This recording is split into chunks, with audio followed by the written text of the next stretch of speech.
invite all guests to be seated.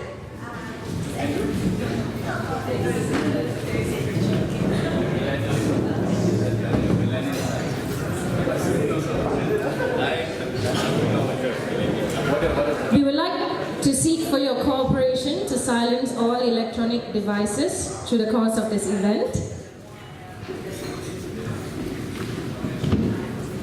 Without any further ado, I would like to invite Dato' Anwar Fazal to say a few words.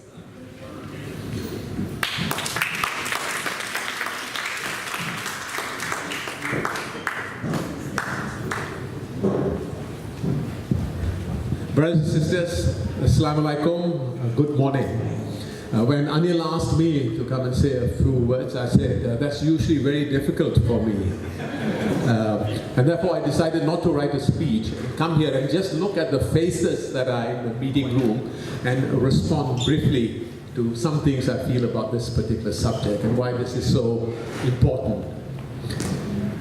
I think the first most important thing is to see the joy of so many people who are here who so deeply love Penang.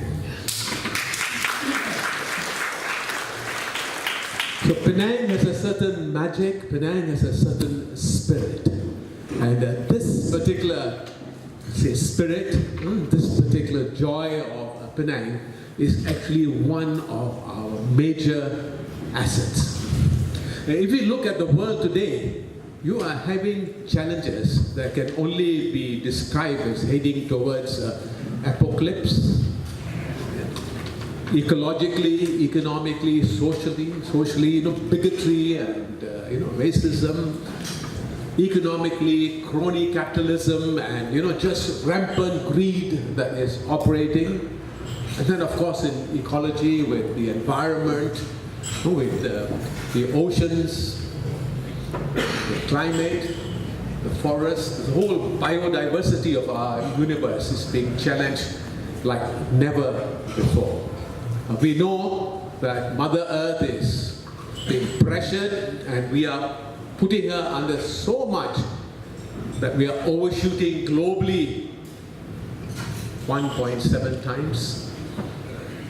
Malaysia, 3.7 times.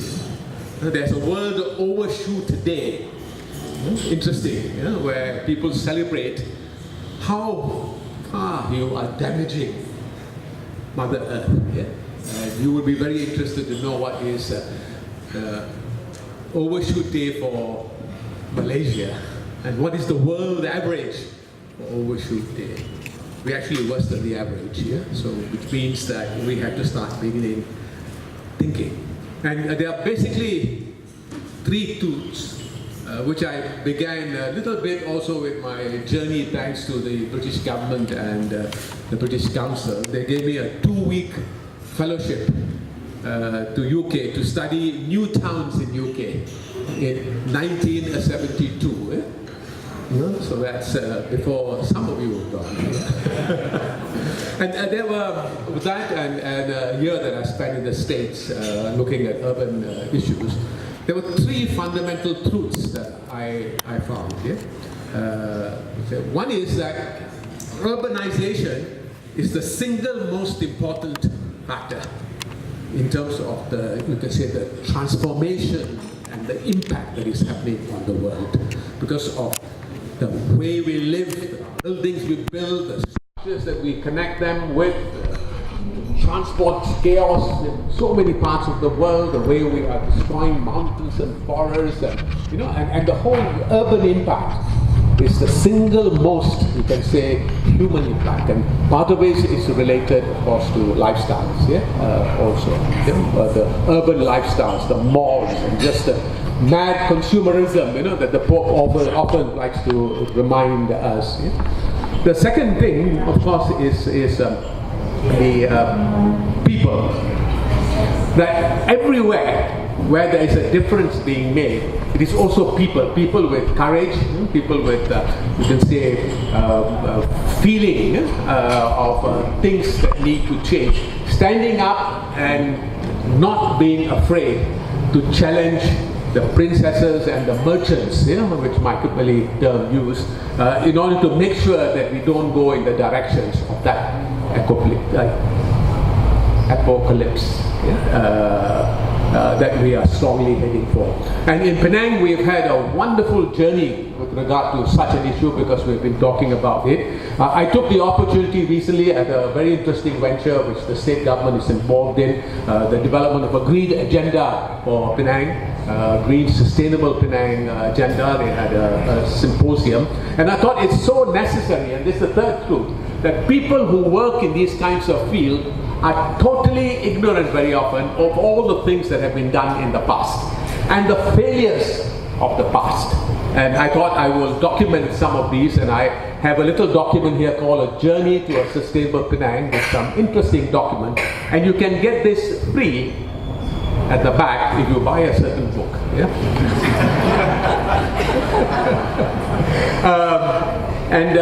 Among the things, for example, lots of people would not be aware of the great battles that were fought for the environment. People have forgotten very often the Save Penang Hills campaign, and a number of people who were part of that campaign when there was a huge casino complex coming up, the whole battle about the Penang Global City Center, again, there was an uprising in Penang, with regard to these kinds of matters.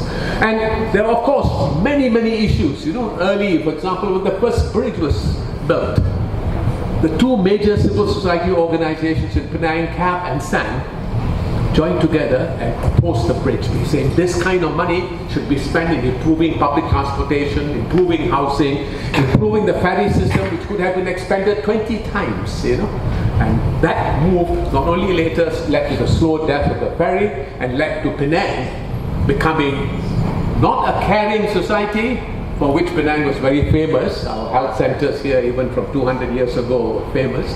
We became a caring society, which is one of our real fundamental flaws. So with that, thank you so much for inviting me and for letting me say a few words.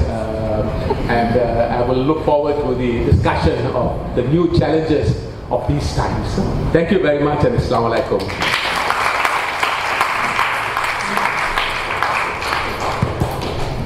Good morning. Thank you very much, Dr. Anwar. That was really something for him to come up with such a short speech. Always a pleasure to listen to him because there's plenty of anecdotes to share with us, and so it was fascinating to hear some of the nuggets of information about Penang. Good morning, everybody. Today we are here for the Chevening Talk series, and today we're focusing on sustainable urbanization. Is it a myth or a reality? And today we have a distinguished panel of speakers, and I'll try to make it a bit more conversational, and so that it's not one speaker after the other, but maybe a bit more engaging.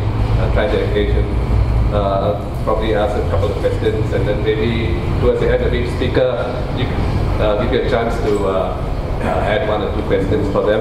And then we have a Q&A at the end, about 15 minutes.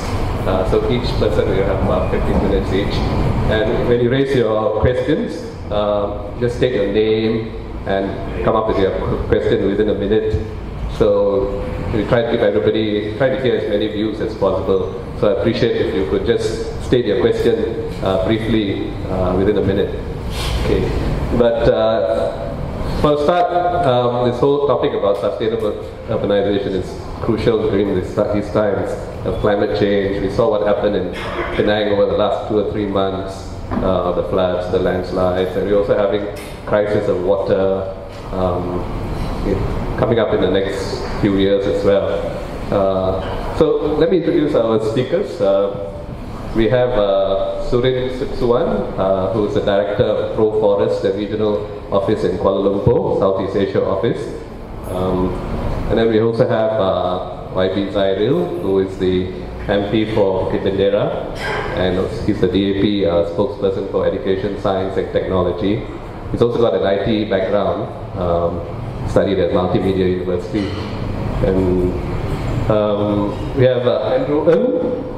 Andrew, he's an independent filmmaker. He's come up with that was his latest film just now, we screened before the talk. and that won him an award, a grant award from the Freedom Film Festival last year. And I think he went to Germany to present his.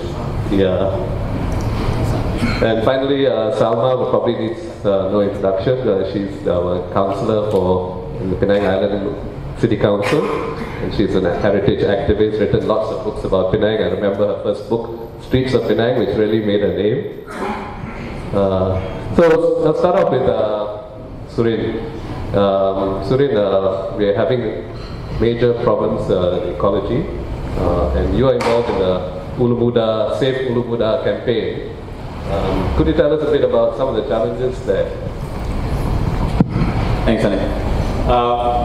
So, to be frank, when I was first approached by the High Com to be part of this event, my first reaction was, first of all, I'm not from Penang, and secondly, I deal with issues that actually impact on a lot more of areas outside of urban centers, actually. Right? So, because in my line of work with forests, we advise companies in terms of their responsible sourcing and production. So these are companies that either they produce these commodities themselves, whether it's rubber, palm oil, sugar, whatever, or they're buying these commodities in big quantities. So they are concerned about whether these commodities are produced in sustainable manner. But as I was talking to Bhavani, I realized that actually there's a lot of relevance here, because urban centers are not existing on their own. Right? Because it's mainly an island, let's not forget there's also a mainland part of it. But collectively, both the island part of Penang and the mainland part of Penang, the province of Phnom Penh, cannot produce enough of its own resources. Right? And that when by resources I mean everything, right? Including food, water, minerals, and so on, and so on. So actually, urban centers depend to a large degree on production, agricultural production, natural resources from outside of urban centers. Right? So people in urban centers, although they might feel at times that they are living within a kind of a bubble, right? You feel comfortable and turn on the tap, what comes out, you need food, go to a restaurant or supermarket, but all those things come from somewhere else. So it actually is very relevant to talk about, where all these things are coming from, and as people based in Penang, what can you do in terms of making Penang more sustainable? And by that, I think you need to be aware of where these resources are coming from. So, sorry for that kind of slightly long introduction to get back to what Anil was asking me about, which is about the current effort to save Ulu Muda, which is an area about 2 hours drive from here. Some of you may have heard of it, some may not. It's actually in Kedah, and that's where 80% of your water comes from. So Penang being a small island, although you do have a few reservoirs within the state, you have Teluk Bahang, there's one on the mainland as well, Mengkuang Dam, for example, that Penang Hill as well has got a reservoir there. But actually, the majority of the water is from the Muda River. Now the interesting thing is that, for historical reasons, and maybe I won't go into the historical reasons because we've got an expert here. Penang, of course, used to be part of Kedah, right?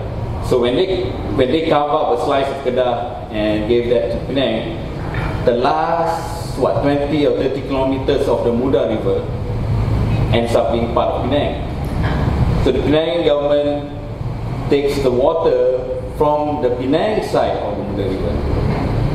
So part of the dispute now is because Penang said, hey, we're not taking water from you, we're taking water from our side, from the Muda River on our side. So why should we pay you anything for that? But I think most of us are aware water doesn't just appear from out of nowhere, right? So Muda River being a fairly large body of water, a lot of the water is accumulated through the journey of the water up from the hills and the mountains down to the coast. And Muda River especially is critically important right, for the well-being of people in the northern sector, and I would say for the whole country, because of several reasons. One is that you've got this big agricultural irrigation scheme using water from the Muda River. You've probably heard of the Mada area, Muda Agricultural Development Authority area. So the water from the Muda River is drawn out from the river to irrigate the rice field. And that rice growing area in Kedah, parts of Seberang Perai and also Perlis, supplies something like 40% of the country's rice supply. Right? So it's critically important for food security as well. So I mentioned water. 80% of Penang's water actually comes from the Muda River. 96% of the Kedah population's water supply comes from the Muda River. Can I just intervene there and ask you, is it reasonable to expect cities to provide for water and food when some people say we can always import it from elsewhere? How essential is it for a city to be self-reliant in water and food and other natural resources? Yeah, very good question. I guess it relates back to the context, because different cities are set up in different ways. Now, for some cities where you are located in a fairly large state, so then maybe you don't isolate the city itself from the rest of the state. So let's say Selangor, right? So you have, or even Perak, right? So you still have a lot of land in Perak itself, and maybe they can be self-sustaining in terms of most of their food supply. But for a place like Penang, it's really small. There is no way that you can produce all the food that you need. Some people are talking about, okay, maybe you can have vertical farming, you have these really tall buildings with vegetables. Yeah, so maybe you can grow vegetables. But how about things like rice? I mean, how feasible is it to grow rice on rooftops or whatever? And how about palm oil, like cooking oil? So we are a major producer and consumer of palm oil. And most of that, palm oil, I'm sure you've seen the trees, you can't grow that in the city, right? So it has come from somewhere else. So, and how about wood? Pulp paper, where does your paper come from? That comes from pulp, and pulp comes from wood, and most of that comes from wood, tree plantations. So again, it's not practical to have huge areas within the city to supply all this wood. I just want to respond to what Surin was saying. Basically, he's saying that, okay, every city has a carbon footprint. We are consuming more than we can possibly produce for our own needs. But of course, cities are not totally self-reliant, but we need to know what is our carbon footprint, what is our carbon emissions, what do we need to be maybe 30% food reliant, 40%, or even 10%. Right now we don't know, so we are actually lacking that kind of information.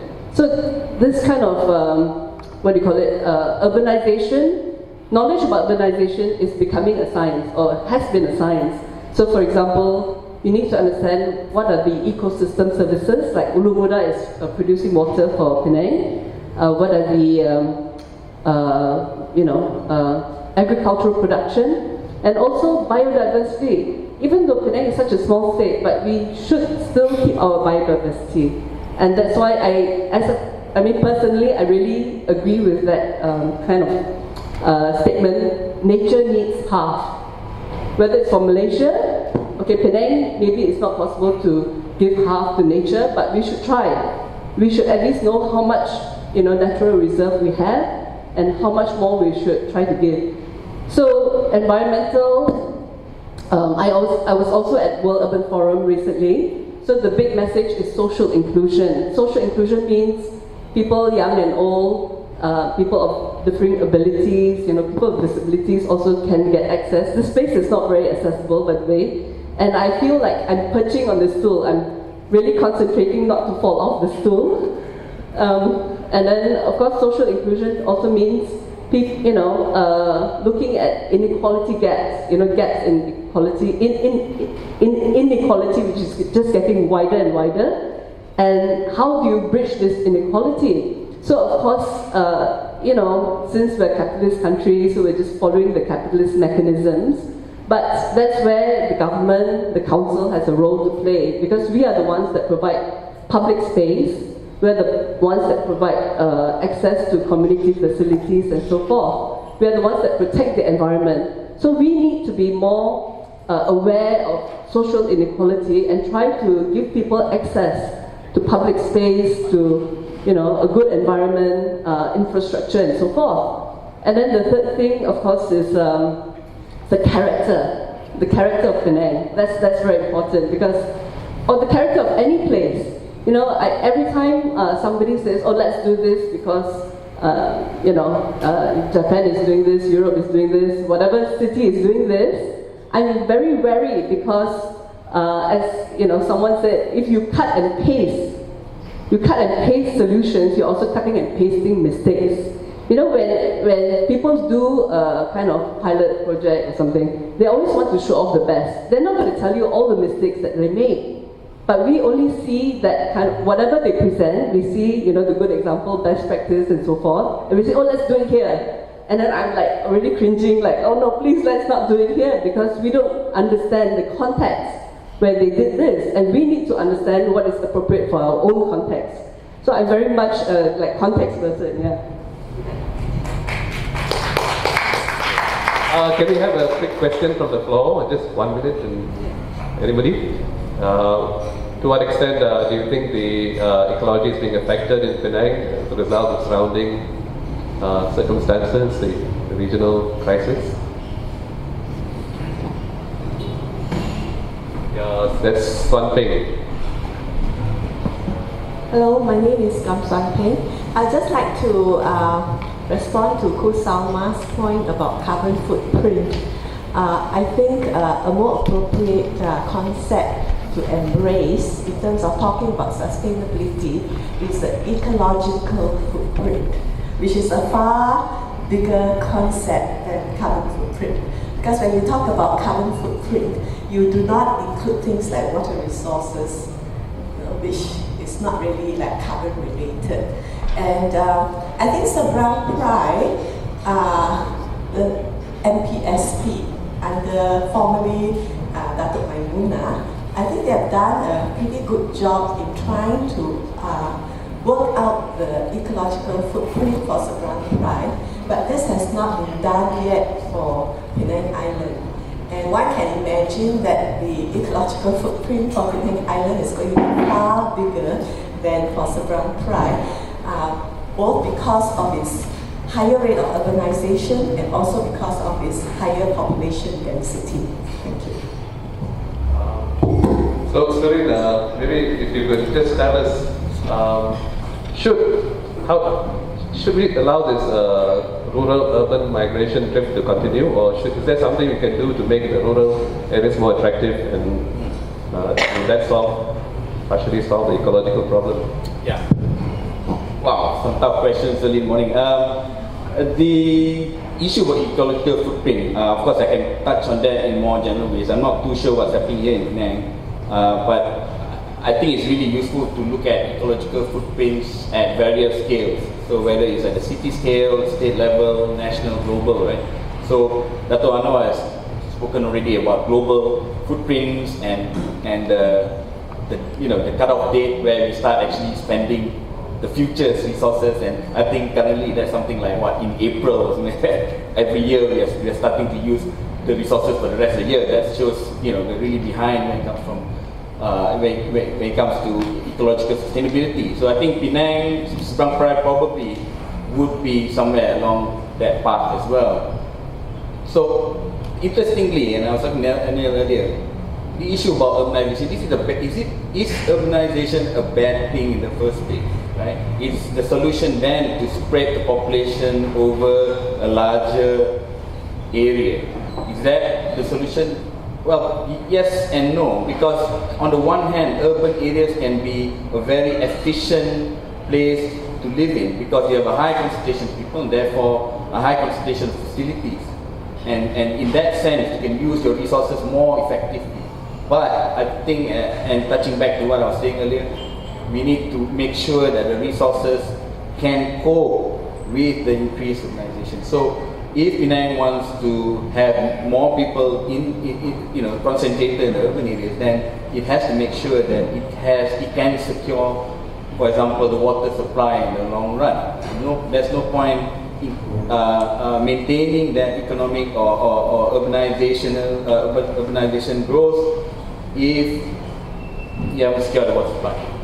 And it does not necessarily mean that you have to keep on getting more water from out of state. It can also mean that you need to reduce your water consumption to a more sustainable level. Now, if you compare the water consumption between Penang and Singapore is using a lot less water per person than anyone in Malaysia. So how do they do it? What can we learn from there? I think there's a lot that we can still do in terms of making sure that we are using water more sustainably and reducing our ecological footprint in the long run. I'll turn to YB Zairil. Just to kick off by asking him, Penang has been in the spotlight in recent months. We had the flood problems and the huge land reclamation as well. The question is, the Penang population is 1.7 million and it's only projected to rise to about 2 million, which is very marginal. Do we need all this massive property development on the hills and the massive land reclamation? And if we are talking about sustainability, how is it going to affect the fishermen who supply some of the food in Penang and contribute to our food security? So, thanks. Good morning to everyone. Firstly, very delighted to be here. Thanks to the British High Commission for organizing this. Actually, it's really good also to reconnect with some of these guys. Surin, actually, it's interesting. He's from Kedah, actually, and he used to work for WWF when my father was the president. And before that, during his school days, I found out today that he received the prize, the Kirijari Prize, when he was studying in the Sultan Abdul Hamid College. And I also just learned that he's married to an old family friend, daughter of Uncle Tony from Sungai Petani. And of course, Andrew here is somebody I grew up with. Not many people will know this. We used to live in an apartment building. He lived on the first floor, I lived on the second floor. And we had another friend called Shakir who lived on the ground floor, who is now a city councillor in Shah Alam. So it's nice to know that this group of kids who used to play by the drains and cycle around are now somehow contributing to society in whatever ways that we are. Of course, Salma needs no introduction. We all know her in Penang. And but it's a really distinguished panel. I mean, I'm a fan of the Kaki Lima Georgetown project, by the way. Okay, so before I go into that, the questions raised by Anil, I think it would be useful to begin with sort of setting the parameters and definitions of the topic that we're discussing. I think then that will give us more direction in what we want to discuss. So of course, as you all know, and Anil alluded to this in his introduction, he talked about climate change essentially, and the big storm that happened on 4th of November 2017, last year, about 4 months ago.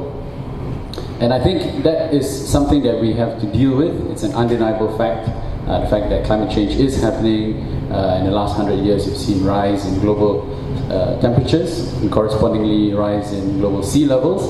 And anecdotally here in Penang, we're already seeing extreme and unpredictable weather patterns. When it rains, when it usually doesn't, and it's dry when it usually rains. And when the rain comes, it comes really, really bad.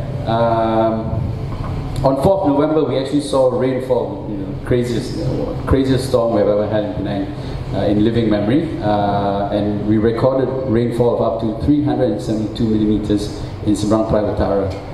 That's almost the same level of rainfall that was recorded for Hurricane Katrina in the US. But of course, Hurricane Katrina was more sustained over many days, and we were lucky this was only 15 hours.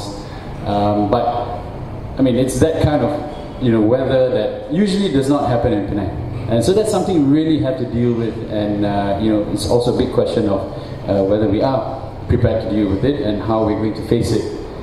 So in this context, I suppose that's where the topic of sustainable urbanization comes into play. And